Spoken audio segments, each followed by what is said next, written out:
Wow, there's so much information here about the resources available to deal with sexual misconduct. Can I see? Wait, I know these guys. Hey, Tarek. Hi, Tarek. How are you doing?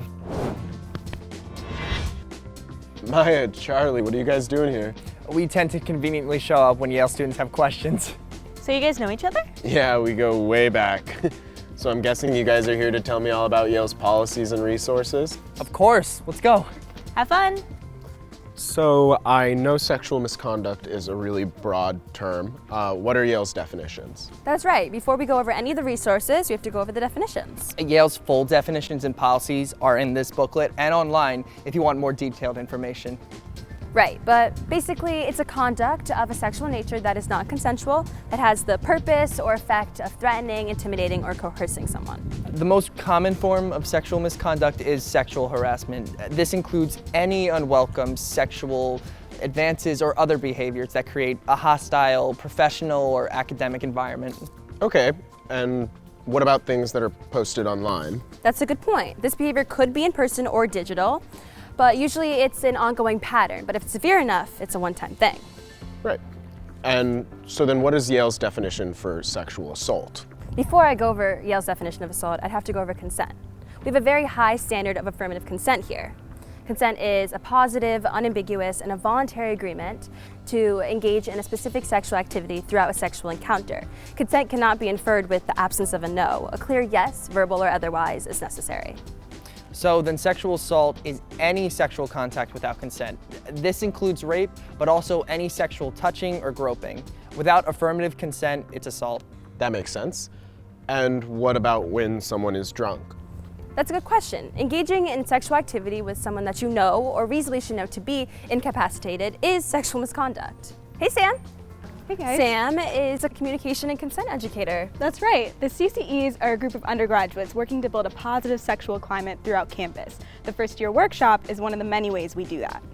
Tarek was just asking about consent and incapacitation. Yeah, well, usually consent is straightforward. By definition, it's very easy. If there's ambiguity, it's not consent. But sometimes, even outward signs of agreement aren't enough. Someone who's incapacitated is incapable of giving consent. Okay, so is being incapacitated and being drunk just the same thing? Well, incapacitation is more than simple drunkenness. It's when someone is not capable of making the kind of considered decision necessary for sexual activity. This could be because someone's extremely intoxicated, but it could also be because of a drug or medication-induced condition, or because somebody's asleep, for example. If there's any possibility that someone is incapacitated, it's best to just play it safe. This just isn't the time for sexual activity. Thanks, Sam. No problem. So are those all of Yale's definitions? There's a couple more you should know. Let's sit down for a second. Another definition you should be familiar with is intimate partner violence. Intimate partner violence is when a current or former partner uses or threatens to use physical or sexual violence. It may also take the form of a pattern of behavior that seeks to establish power and control by causing fear of physical or sexual violence. And then another definition is stalking. It's repeated or obsessive unwanted attention that is likely to cause fear, alarm, or substantial emotional distress. Yale also has a teacher-student consensual relations policy, which prohibits all sexual relations between teachers and undergraduates. Members of the faculty, coaches, and others in similar roles may never engage in a sexual relationship with an undergraduate. This goes for graduate students as well. They're going in and out of teaching roles. They cannot be involved with any students that they're currently teaching or supervising. Got it. It's super important to know that these definitions are the bare minimum for community standards. As Yale students, we expect much more from each other. Relationships built on respect, recognition, and caring. That's why it's important to understand that when our community standards are violated, there are resources to turn to. What kind of resources does Yale have to offer? There are a lot. There are many people to support you here at Yale if you should ever need it. All these resources are confidential, and you could talk to someone anonymously if you want. Like Ksenia Sidorenko, she's one of the Title IX coordinators. Let me introduce you to her. Okay. So what is Title IX exactly? Well, the Title IX office oversees Yale's efforts to address sexual misconduct. Students can reach out to a Title IX coordinator for many reasons. They're concerned about their own experiences, something that they've witnessed, or something that they've heard about. Hey, Ksenia. This is Tarek. We're helping him understand Yale's resources around sexual misconduct. So what do you do when students come to you for help? My first step is always to offer support and make sure the student is safe. After that, it really depends on what they want to do. I explain options, connect them to other resources, and often set up accommodations. Okay, and what's an accommodation? Accommodations are the things we can do to help students navigate the obstacles that might impact their academic experience. For example, I can look into possible changes to classroom schedules or academic deadlines. I can set up alternative housing arrangements or arrange no contact agreements. Title IX coordinators do investigate farther into the reports that they hear, but only to the degree possible and consistent with the student's wishes. Okay, I get it. That's right. Almost always, the student is the one who gets to decide what happens next. And if a student wants to file a formal complaint, I can help with that too. Thanks, Ksenia. My pleasure. And if you have any more questions, just let me know. It's also important to know that regardless of whether students work with Title IX to arrange for informal accommodations and remedies, they always have the option of filing a report with the UWC. What's the UWC? The UWC, or University-Wide Committee on Sexual Misconduct, is Yale's disciplinary board for cases on sexual misconduct. Oh, hey, Allie. This is Allie Menon. She is the secretary of the UWC. Hi, Allie. Hi. I guess a question I have is, how do students actually use the UWC? Yeah, so the UWC is available to all students, and someone can come in when they're considering a formal disciplinary process and the possibility of a penalty. So we would explain the process to them and to any parties that are involved.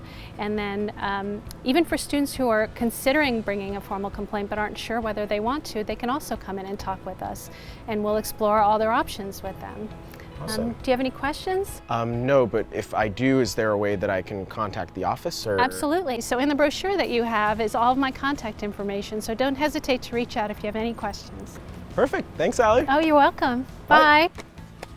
You know, it's great that Yale has a formal complaint process, but what happens when an incident of sexual misconduct actually breaks a law? Well, working with the UWC does not prevent students from working with the police. Students can pursue both options. The Yale Police Department has full powers of law enforcement, investigation, and arrest, just like any other police department. Speaking of the police, I want you to meet Sergeant Marnie Robbins Hoffman. She's a sensitive crimes coordinator at the Yale Police Department. I'd love to.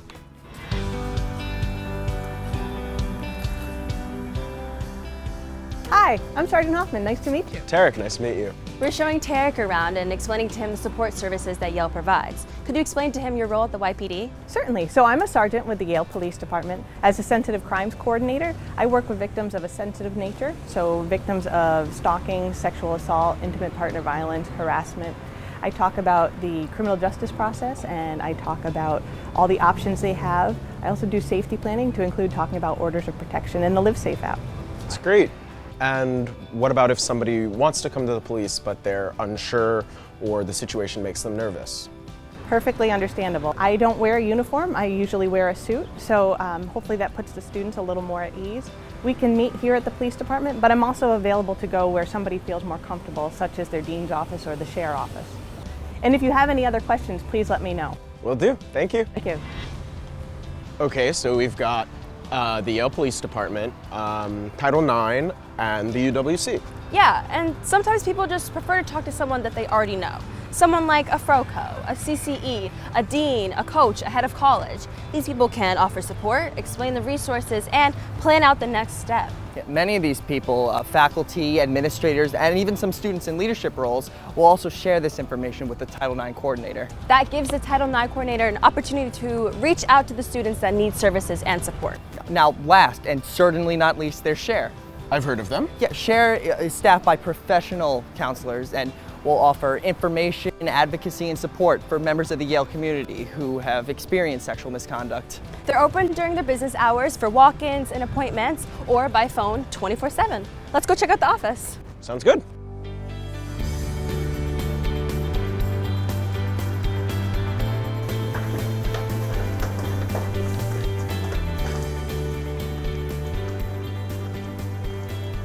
Hi Charlie, hi Maya. Hey, this is Tarek. Hi, nice to meet you. Nice to meet you too. Anna Seidner is one of the counselors at Share.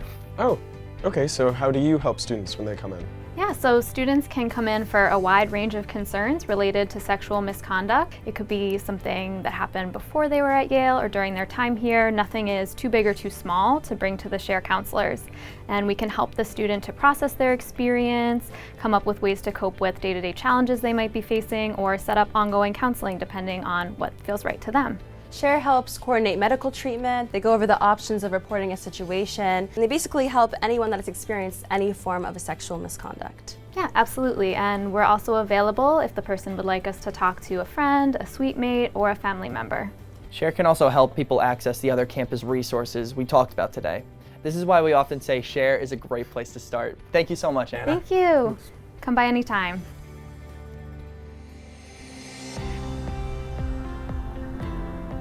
Okay, so Tarek, we went over all of the sexual misconduct resources that Yale provides. And you'll definitely hear about all of these resources at orientation because it's an important part of Yale's efforts to create a climate of respect and safety. All of us play an important role in creating the kind of sexual culture we want here at Yale. One where people feel respected and where students are always provided support should they need it. I couldn't agree more. Thanks guys again for everything. I'm definitely gonna hold on to this book. It's really helpful. Maya, Charlie, where did you guys go? Tarek, over here. Remember, if you ever need us, you know where to find us. Take care, Tarek. Thanks guys. See you soon.